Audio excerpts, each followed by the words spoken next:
Baik, Assalamualaikum warahmatullahi wabarakatuh. Perkenalkan, nama saya Fikrian Saferdinand Inka Putra dengan NIM 2007 10101198. Saya adalah mahasiswa baru Universitas Jember, Fakultas Hukum, dan di sini saya akan mempresentasikan hasil dari artikel ilmiah saya yang berjudul Keterlibatan Aspek Moral bagi Hakim dalam Memutus Perkara.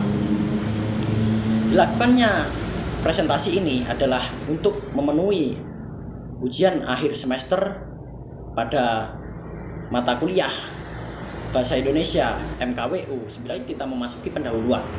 Hukum adalah suatu hal yang tidak dapat dipisahkan dari kehidupan masyarakat.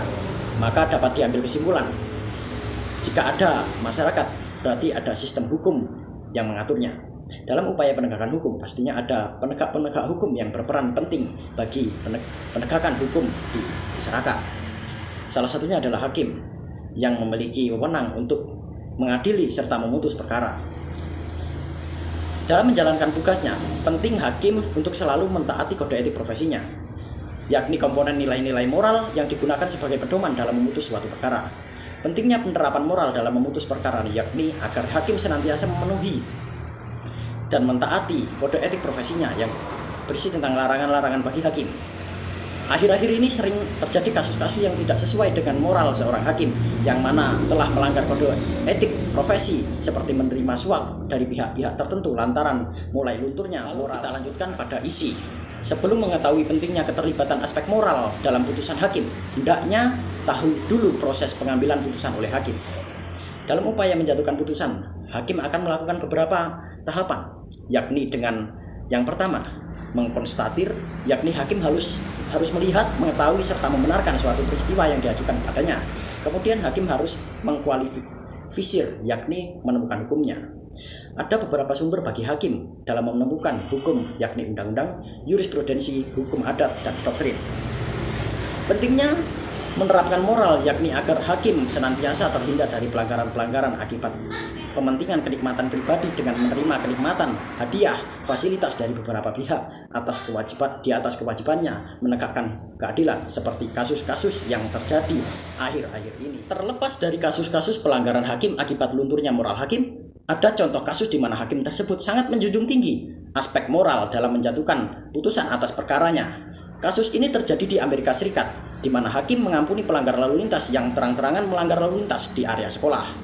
Memang sekilas terlihat tidak adil, tetapi hakim memiliki alasan khusus untuk membebaskannya.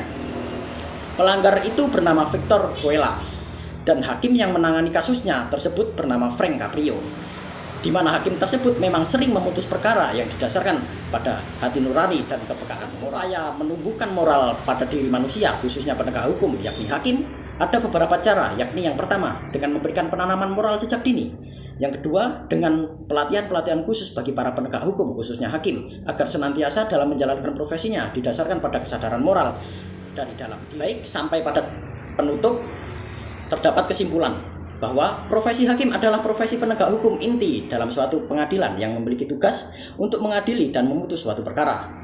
Dan dalam memutus perkara, hakim akan melibatkan beberapa aspek, diantaranya aspek moralitas hakim yang harus dilibatkan dalam membuat putusan, karena moralitas yang membuat hakim tetap pada kaidahnya dalam menerima, memeriksa, mengadili, dan memutus perkara.